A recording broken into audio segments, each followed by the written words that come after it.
The modern NBA is amazing, don't get me wrong.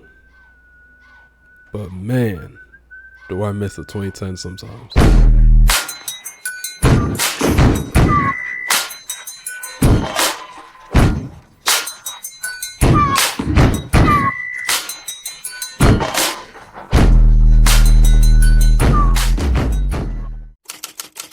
Let's go back to 2014. Now, why 2014 specifically? Because that's when I really fully got invested into basketball. So for all the younger people out there who, maybe weren't around or too young to remember 2014, just know 2014, Kevin Durant won MVP. 2014 is when the Spurs won the NBA championship. When my GOAT, Derrick Rose, finally came back from his torn ACL. Never mind. 2014 is when also Michael Carter-Williams finally came onto the scene to become Philadelphia's greatest point guard. I'm joking. I'm sneaking joking. We know what he turned out to be, bro. The draft was to be, I believe, was Andrew Wiggins and Jabari Parker, and the Joel Embiid draft was coming up just the following season. Low-key, 2014 was looking lit, and I would say lit often. But Derrick Rose did get injured, and that did hurt. Also, Kobe Bryant did return from his torn Achilles, and he wasn't never the same player ever again. The teams we had was the Lost City Clippers, the rebuilding Celtics. I had to slip my Celtics in there somehow. The Big Three Heat, though they were kind of falling off at that point. The beautiful ball movement, small movement San Antonio Spurs, and an up and coming Warriors team that, by the way, y'all think I'm crazy, I seen this team being nice. Now I remember as a kid at the time, I was like 9 years old, being like, oh, this team about to be tough. Like, they're about to be in the conference finals every year. I didn't think they were gonna be this nice though. And the only reason why I didn't think they were gonna be that nice is because there was a guy out in OKC named Kevin Durant. Man, I thought KD was going to take the throne.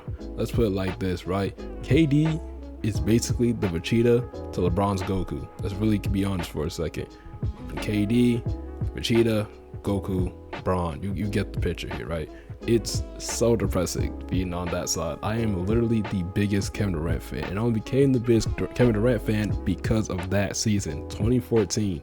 I got so hooked into basketball because of Kevin Durant, and I thought this was the year he was gonna take the Thunder to the NBA championship and win an NBA title. But San Antonio existed, and that never happened. We know what happens after that, But something about the 2010s of basketball was just so special to me. And again, maybe it's because that's when I finally got into the NBA, though I was kind of invested back then. Like, I did watch the 2012 finals when I was like 7, but I wasn't too invested at the time.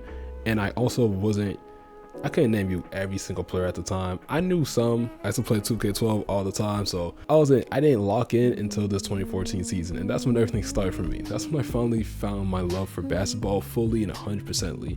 And from 2014 up until 2019, I feel like I just had, it was great. It was great hoops. Though there was a team, the Golden State Warriors, that would eventually ruin basketball for a bit. And nowadays we complain about parity and all that extra stuff, and oh my gosh, it's just, we never have like dynasties no more. Back then we hated the fact that there was no parity in the league, to a point we thought we should have got rid of conferences because the East was so weak and the West was just stacked as garbage.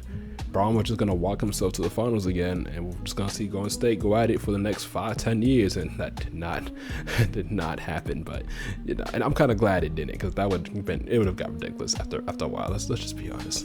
It just felt like back then though, the stars really weren't starring to me for some reason. I really looked up to these people, and nowadays, maybe because I'm kind of almost around their same age, it don't hit the same no more. Like back then, man. Derrick Rose, I kind of lied. When I said KD got into basketball, I'm a bit of a liar. It was Derrick Rose. Derrick Rose changed my perspective on hooping forever. And though he got injured, I was there from the beginning saying, I don't care that he tore this year, he's going to be back, and I'm going to support him every step of the way. To this day, I was like, I don't care if he averages 5 points a game. I'm going to support him, bro. That was my dog. But I feel like nowadays I don't have that player. That player I'm sticking by. Yeah, there's Jayson Tatum, but mainly because he's on my team. Also, y'all hate Jayson Tatum so much for no reason at all, outside of him being a bit corny. And I don't really think he's that corny either. And it's like, it gets to a point like, come on, bro. Let's just be honest for a second. And I don't know if it's me, but maybe I'm just older now, but just I feel like basketball just doesn't hit the same way it used to be.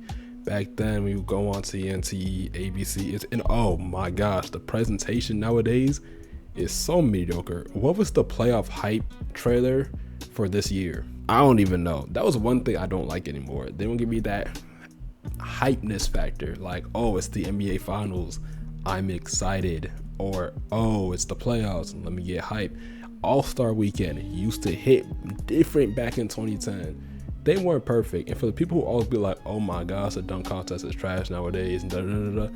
Look, the dunk contest and AllStar Weekend as a whole has been inconsistent since I can physically remember things. Like, it's never been perfect every single year.